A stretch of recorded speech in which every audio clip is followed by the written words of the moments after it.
guys, welcome back. It's Shelby and today we are making a decorative kind of agate geode thing, so I'm excited for that. It's basically going to look like a geode you've cracked open and you've got that gorgeous colorful crystal inside just to like decorate with.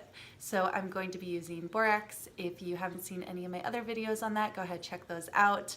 But instead of pipe cleaners, I'm going to be using kind of a colorful faux fur. I thought that would give more kind of surface area for the crystals to collect on. I haven't actually done this before, but I'm thinking it's gonna work. Theoretically, I thought it through. I think it's gonna be awesome, so I'm gonna give it a try. You can see if it works with me, and we will find out together. I'll link everything that I use down in the description so you can make it yourself, as always, along with my socials, and let's get going. What we are using to make the geodes is this tiny little springform pan. First of all, how cute is this? Adorable. For, I guess, mini cheesecakes, if you want to make something that small, but I will stick with the full size, thank you very much, and use this for crafting. So basically, I know the crystals aren't going to stick to metal, but like a metal bowl or ceramic bowl or something like that, you can't really scoop the crystals out of. And I couldn't find a silicone bowl the size I wanted, which would totally work because you can just pop it out.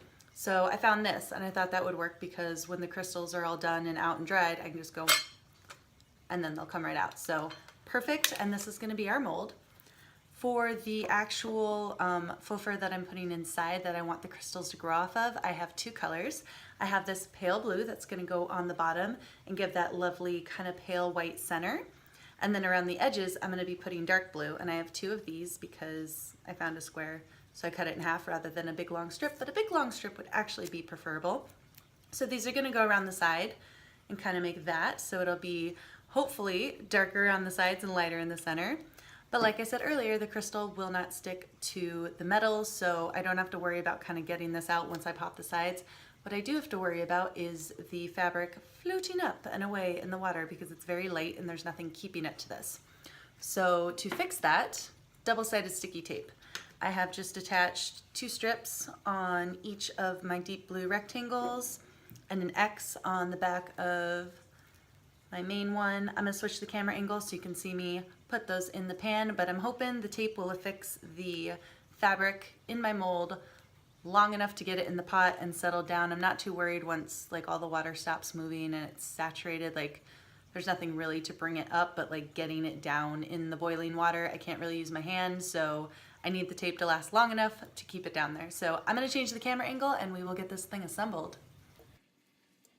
So I'm starting with my light blue square. This is the one that I want to be kind of the center of the crystals.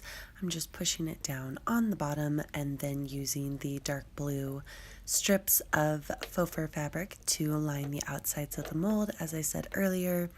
Just kind of tucking it all into place. It doesn't really matter just because the way the crystals are going to adhere, it doesn't have to be totally perfect, but just fluff it up and kind of make sure some of that lovely pale fur is coming up through the center, and then the blue is kind of flattened around the sides. Make it as fluffy or as not fluffy as you want. So first off, I've got a big pot, bigger than I need it to be, but water, and I'm gonna turn it on to boil. And once it starts boiling, I will add my borax.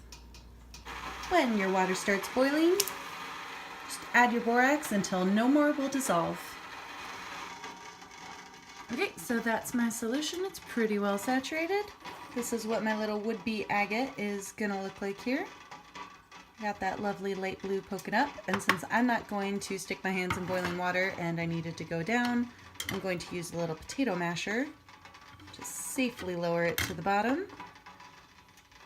Check it out, it works. And plunk. No, no, no, sink. Sink, sink, sink. Come on. Here we go, there we go. Oh, look at that. Perfection. Awesome. So I will let that sit overnight and see what we got tomorrow morning. Okay, here we go. Oh, that actually looks pretty good. Okay. Let me see if I can pull that out. Got it.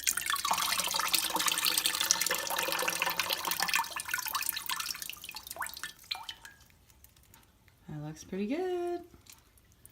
Okay, that is dripping a lot. We're just gonna get that fast. Upside down in a bowl to drain, because something this thick will take a while to drain. And leave it like that to dry.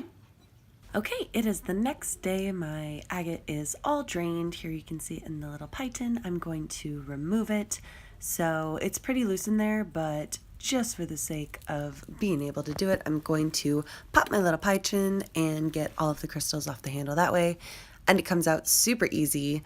Kind of knew it would, but it's always validating when it actually works according to plan. So I'll move my little tin out of the way, kind of clean it up a little bit. The back side, you can see the tape. I'm going to remove that. And now I need to cover the back of my agate. I'm going to be using some just air dry clay for that. And here is my agate, how it turned out of the tin. The back side, some of the fabric doesn't have crystals supporting it, so you can see where it squishes down. So this is going to mean that it's not a perfect round shape, which is actually perfect because then it'll look more like a real stone. So just take a chunk of your clay and smush it out until you've got a nice round, relatively thin pancake. Basically, you just want enough clay that you're going to be able to cover the entire backside of the agate, all the way around the sides to the front, just not the lovely front crystals themselves. So when you've got your pancake all made out, press it firmly onto the back of your agate. Make sure to kind of smush it around so that it's holding itself, and to press in on any indentations or any hollow points. You don't want the clay to be sticking out from the agate, because the whole point is it's meant to simulate like the crust of the rock, and so it wouldn't make sense if there was a big hole in there. So squish it flat, use your fingers, kind of get that nice unique shape. However the crystals had formed, just use that shape because that's going to give you a lovely, wonderful, natural look. Okay, so now that the air dry clay is dry, you can see it kind of already has the shape of everything that I'm going for, kind of like a geode that's been busted in half. The clay is white, so I do want to paint it to give it a little bit more of a rock, kind of stone, natural look. So for that, I'm going to be using black, burnt sienna, and burnt umber, and then a little bit of gold because I really can't resist. But these are just acrylic paints and they're going to dry quickly, and I'm going to do kind of like a scrubby wash over the whole thing. Not like a full paint of color, but just kind of let the white show through. So it looks like an ashy kind of stone. That's what we're going for. So how I'm going to load my brush is basically just put all 4 colors onto the brush tip itself. So I put a little dollop of gold, a little dollop of black. I'm going to do the same for my brown and my red. You don't have to do this.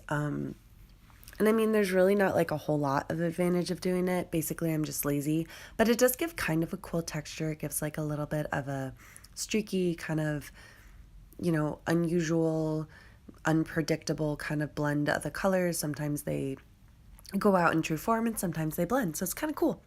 I thought this would be a nice technique and way to do it because certain parts of the brush have different colors and more or less of the paint on it. So different parts of the clay, the parts that have the little crevices in them and cracks, they're going to pick up different parts of the paint and different colors, and it's going to give a lovely kind of blend of colors that I think looks a little bit more natural.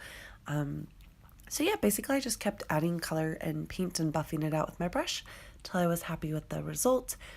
I did end up painting the rock a lot more than I thought I would, but I still like it. It looks great. So now the paint is dry, it's time to paint the front. I'm just going to load my paintbrush with a little bit of paint.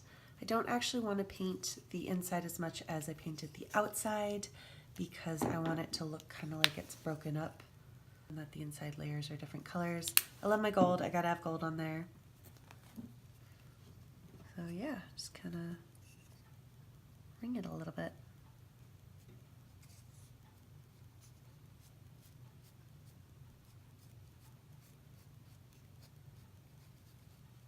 Just be careful not to get the crystal.